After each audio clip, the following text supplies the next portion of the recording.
我问过我爸爸的愿望是什么，那你们会不会好奇我问我妈妈的愿望是什么？嗯？会。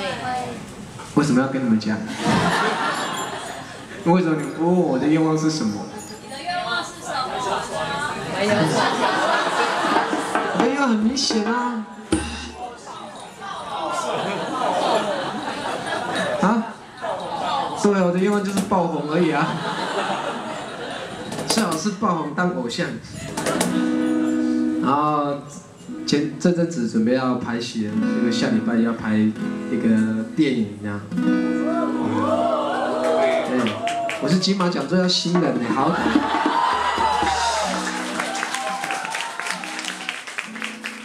要付出了，要付出了，塞的跟包来都烧出来了，怎么可以闲着？我的这个剧组还蛮特别的，我不知道今天那个制片有没有来，里面有隋棠，还有吴宗天，还有李烈姐，反正里面蛮多很特别的人的。然后不知道那个监制大武哥是开玩笑还是说真的，因为我每次没钱就去那边唱歌，因为排戏无聊就去唱歌。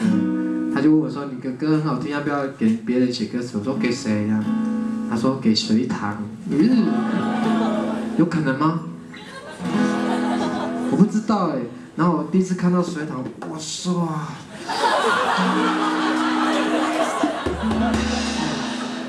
哇，果然看到本人不太一样。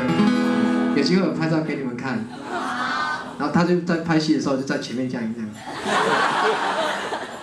然后我写歌，给他写歌这样，不知道试试看吧，看发展会怎么样。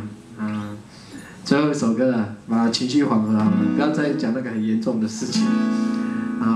上半场的最后一首歌啊，你们有问题可以举手，我看不到你的表情啊。待会就休息一下，我要换另外一套偶像的。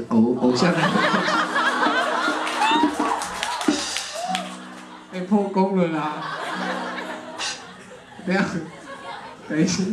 停止，好，就这样。掌声就进去好不好？